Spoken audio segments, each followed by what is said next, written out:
அவிகாராய சுத்தாய நித்யாய பரமாத்மனே சதைக ரூபாய விஷ்ணவே சர்வஜிஷ்ணவே இருக்கு. இப்போ அடுத்தது தான் நம்ம போக போகிறோம். ரொம்ப முக்கியமான ஒரு பகுதி.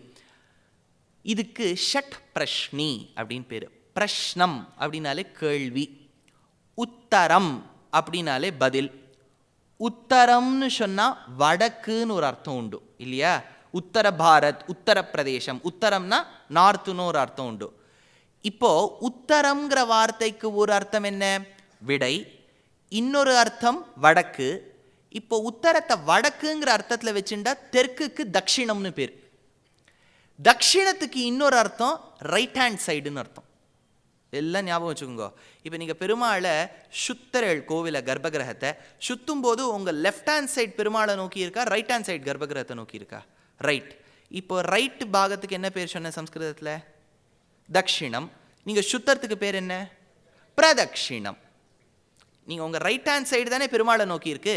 தட்சிணம் ரைட், சுத்தி வருதுனால பிரதட்சிணம் அப்படின்னு பேர்.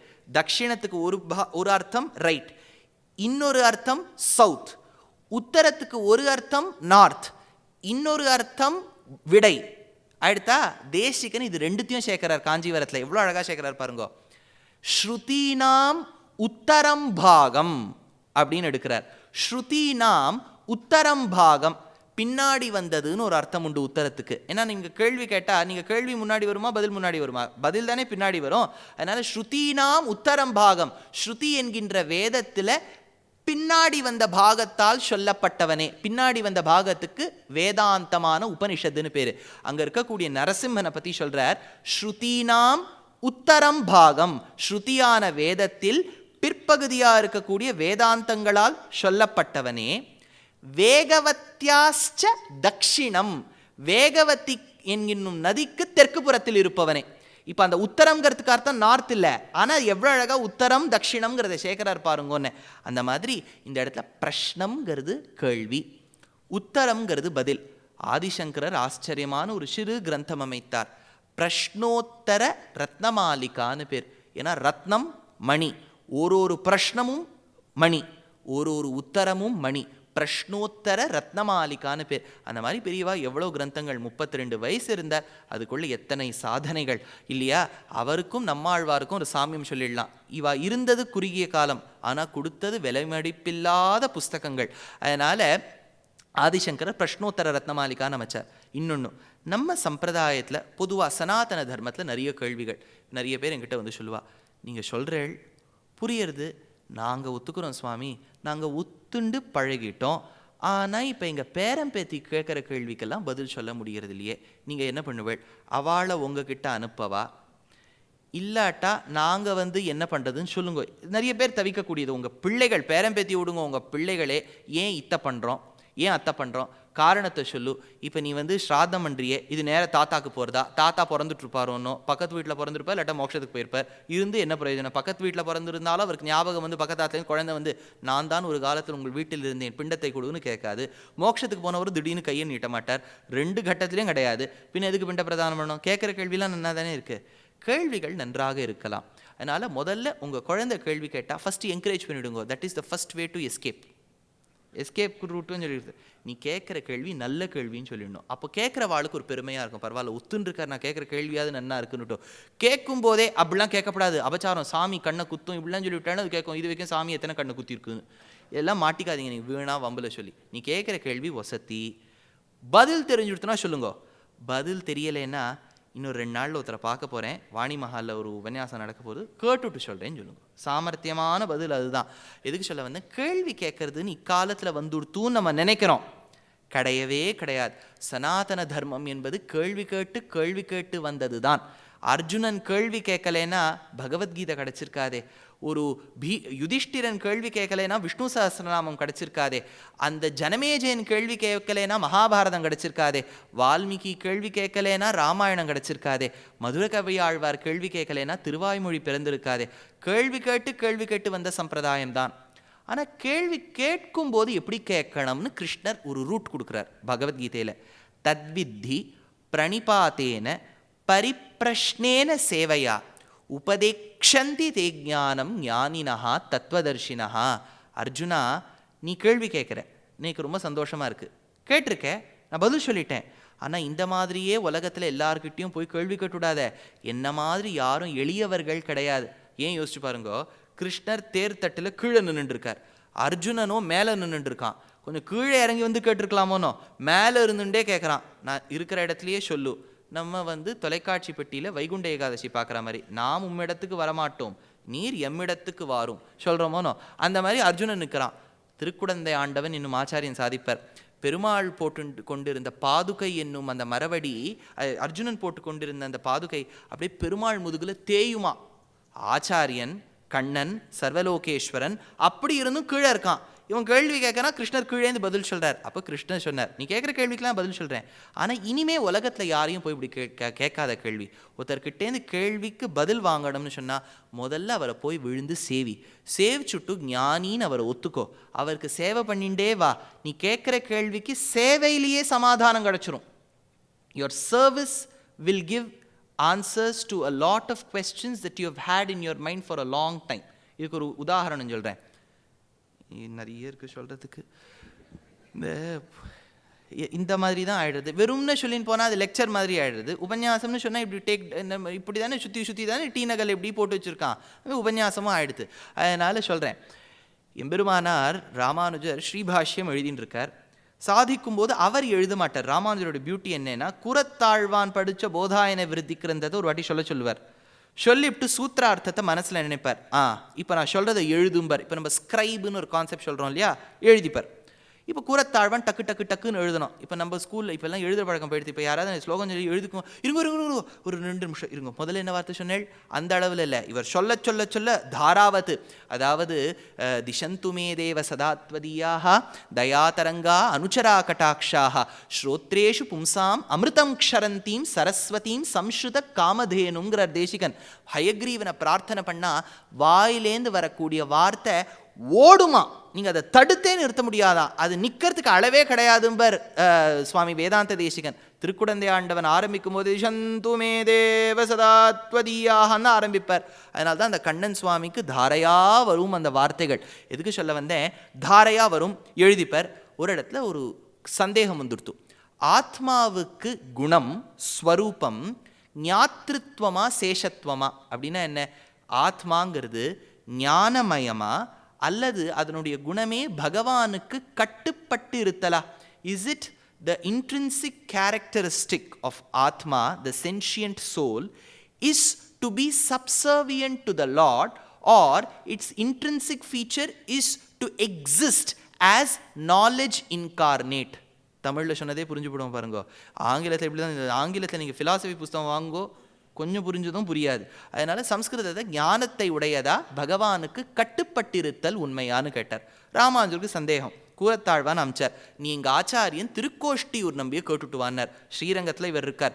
நேர திருக்கோஷ்டியூர், காரைக்குடி புதுக்கோட்டை கிட்ட இருக்கக்கூடிய ஊர் திருக்கோஷ்டியூர். சௌமியநாராயண பெருமாள் ஓடினார்.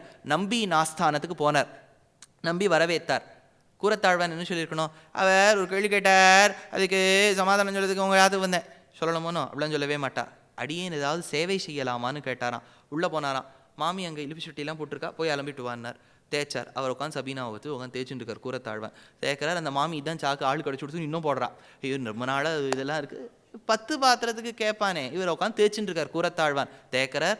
1 நாள் ஆச்சு, 2 நாள் ஆச்சு, 7 நாள் ஆச்சு, 1 வாரம் ஆச்சு, 15 நாள் ஆச்சு, 1 மாதம் ஆச்சு, 2 ஆச்சு, 3 ஆச்சு, 4 ஆச்சு, 5 ஆச்சு, 6ஆவது மாதம் ஆகிட்டு இருக்கு. இன்னும் இவர் பாத்திரம் தேய்ச்சின்னு உட்காந்துட்டு இருக்கார் கூரத்தாழ்வான். இன்னும் கேள்வியை கேட்கல. திருக்கோஷ்டியும் நம்பியும் நீ எதுக்கு வந்தேனும் கேட்கல. பாத்திரம் தேய்க்கிறதுக்கு அவ்வளோ தூரம் வந்திருப்பார். அவரும் கேட்கல, இவரும் சொல்லலை. இன்னும் சேவை பண்ணிட்டு இருக்கார். ஆனால் இனிமேல் பண்ண முடியல கூரத்தாழ்வானால. ஏன்னா இவ்வளவு மாதம் ராமானுஜரை பார்க்காம இருந்துட்டாரே, ராமானுஜர் தானே அவர், இவர் சக்கோர பக்ஷினா அவர் தானும் சந்திரனாச்சே. அழுதுண்டே போனாராம். நம்பிகாள் யாம் கிளம்புகின்றோம், உத்தரவு வாங்கிக்கிறேன்னு சொன்னாராம். சேவை பண்ணிட்டு கிளம்புறார். என்ன கேள்வின்னு கேட்குற, அவரும் பதில் சொல்லலை. அப்போ திருக்கோஷ்டியூர் நம்பி கேட்டாராம், அடியேன் உள்ளான் பாசுரம் மறந்ததோ, விடை கிட்டிட்டுன்னு கிளம்பிட்டார். இப்போ நம்ம கேள்வி என்ன பதில் என்ன சொன்னார்னு புரியலை, சொல்லிடுறேன். ஏன்னா இப்போ நம்மளான அந்த இடத்துல இருந்தால் என்ன சொல்கிறேள் அப்படின்னு கேட்டிருப்போம். அவர் புரிஞ்சு கொடுத்தோம், அதனால தான் அவர் கூரத்தாழ்வான். அதனால் என்ன கேள்வி ராமானுஜர் கேட்டது, ஆத்மாவுக்கு ஞானம் ஸ்வரூபமா சேஷத்துவம், பகவானுக்கு அடிமையாக இருத்தல் ஸ்வரூபமா. Of the two which is the one கேட்டிருக்கார். இவர் என்ன பதில் சொல்றார்? அடியேன் உள்ளான் பாசுரம் மறந்ததோ. ஆழ்வார் ஒரு இடத்துல பெருமாளை பார்த்து சொல்றார், அடியேன் உள்ளான் உடல் உள்ளான், எங்கும் வியாபித்திருக்கும் பகவான் எனக்குள்ள இருக்கார் சொல்றார் ஆழ்வார். அப்ப என்ன சொல்லணும்? எல்லா இடத்துலையும் இருக்க பெருமாள் எனக்குள்ள இருக்காருன்னு தானே சொல்லணும். எனக்குள்ளேன்னு போடுறதுக்கு பதிலாக ஆழ்வாரங்க அடியேன் உள்ளான்னு போட்டார்.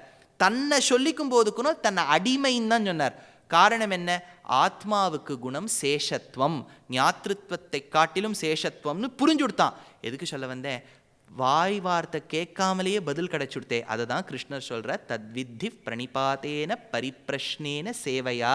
சேவை பண்ணிட்டினாலே உனக்கு கேட்ட கேள்விக்கு பதில் கிடைச்சிரும். ஒருவேளை அப்புறமும் சந்தேகம் இருந்ததான பணிவோட கேளு. சில பேர் கேள்வி கேட்பா, இவர் என்ன பதில் சொல்றான்னு மாட்டி விடலாம், இவரை கேள்வி கேட்பா. அந்த எண்ணத்தோட கேட்கப்படாது. உள்ளுக்குள்ள இருக்கக்கூடிய எண்ணம், இந்த கேள்விக்கு நமக்கு சமாதானம் கிடைக்காதாங்கிற எண்ணத்துல கேட்டாதான் கேட்குற கேள்விக்கு பதிலும் கட்டி ஞாபகமும் இருக்கும். தத்வித்தி பிரணிபாத்தேன பரிப்பிரஷ்னேன சேவையா உபதேக்ஷந்தி தே ஞானம் ஞானினஹா தத்துவதர்ஷினஹா. அப்பேற்பட்ட ஞானிகள் தத்துவதர்ஷிகள் கொடுக்கக்கூடிய ஞானம் நிலைத்திருக்கும்னர். எதுக்கு சொல்ல வந்தேன்? அப்பேற்பட்ட கேள்வி பதில் கிடைக்கக்கூடிய சனாதன தர்மம் தான் நம் தர்மம். சில தர்மங்கள் பார்த்தேன்னாலே புஸ்தகத்தில் எழுதினது கேள்வி கேட்டா அடுத்த நிமிஷம் தலை சிரச்சேதனம் தான். அலங்கிருத்திய சிரச்சேதனம். கேள்வி கேட்கப்படாது, சொன்னதை அப்படியே கடைப்பிடி, இல்லாட்டா உடைச்சிடுவோம், குத்திடுவோம். அப்படி இல்லை, நீ கேள்வி கேட்டுண்டே இரு, நாஸ்திகனா மாறு, மறுபடியும் ஆஸ்திகனா மாறிடும். அப்படிங்கிற அளவுக்கு இருக்கக்கூடியது நம் சம்பிரதாயம். அதனால கேள்வி கேட்கலாம். அது கேள்வி கேட்டவர் தான் யுதிஷ்டிரர். யுதிஷ்டிரர் போய் சில கேள்விகள் கிருஷ்ணர்கிட்ட கேட்டு விடுறார். யுத்தமெல்லாம் ஆயிடுறது, கிருஷ்ணர்கிட்ட போய் கேட்குறாரு. கிருஷ்ணர் தான் இப்போ பகவத்கீதா ஸ்பெஷலிஸ்ட் ஆச்சு. அப்புறம் தானே பகவத்கீதையெல்லாம் சொல்லியிருக்கா, பெரிய ஆளாயிட்டார் பகவத்கீதை. இதோ பார், அர்ஜுனன் தான் கேள்வி கேட்கணுமா, நான் கேட்கப்படாதா? இதோ கிருஷ்ணா இதெல்லாம் சொல்லுன்னார். கிருஷ்ணர் அதுக்கு சொன்னாராம், ஞானினஹா அல்பீபவந்தி. அப்பா, இந்த பீஷ்மாச்சாரியர் பரமபது சுட்டார்னா உலகத்தில் ஞானிகளுக்கே குறைவு வந்துடும். என்கிட்ட கேட்டியான்னு உனக்கு ஒன்றும் தெரியாது, நான் தத்துவம். ஆனால் தத்துவ தரிசியான பீஷ்மாச்சாரியர்கிட்ட போய் கேளுன்னாராம். ஏன்னா பீஷ்மாச்சாரியரை பற்றி ஒரு வச்சனம் சொல்லுவா. பீஷ்மாச்சாரியர் சரதல்பத்தில் எப்போ அவர் நினைக்கிறாரோ அப்போ தான் போவார். அது அவருக்கு இச்சாமிருத்தியுன்னு ஒரு வரம். அவர் எப்போ நினைக்கிறாரோ அப்போ தான் போவார்.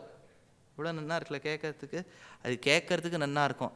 இந்த மாதிரி நமக்கு கொடுத்துட்டாருன்னு வச்சுக்கோங்க, பேசும்போது எல்லாரும் மோட்சம் இது சரணாகதிலாம் சொல்லுவோம். அந்த வரம் மட்டும் வந்துடுத்துன்னு வச்சுக்கோங்க, இருக்கலாமே. என்ன இப்போ நன்னா தானே இருக்குது. மெட்ரோலாம் இப்போ தான் எவ்வளோ வருஷம் கழிச்சு இப்போ திறந்துருக்கா. அப்புறம் திருப்பி இன்னொரு ஃபேஸ் வரும். இப்படி பார்த்துட்டே இருக்கலான்னு தோணும். இப்போது நம்மளை விடுங்கோ, பார்த்துக்கிற வாழ்க்கை எவ்வளோ கஷ்டங்கிறத பாருங்கோ. எப்போவுமே ஒருத்தர் ஆற்றுல படுத்திருந்தார். அவளை பார்த்துக்கிறது அவள் குழந்தைகள் இருந்தா. போய் பார்க்க வேண்டியவர் சாத்துக்குடியெலாம் எடுத்துன்னு போனார். பார்த்தவன் கேட்டா, படுத்துன்னு இருக்க அப்பாவுக்கா? இல்லை பார்த்துக்கிற உங்களுக்குன்னார். ஏன்னா படுத்துன்னு இருக்க வாழோட பார்த்துக்கிற வாளுக்கு தானே கஷ்டம் அதிகம். அதனால் யோசிச்சு பாருங்க, நான் இருக்கேன், என் பிள்ளை காலத்தில் இருக்கேன், என் பேரங்காலத்தில் இருக்கேன், அவள் பரமதிச்சுட்றா. ஏன்னா எனக்கு தான் இச்சாமிருத்தியோ.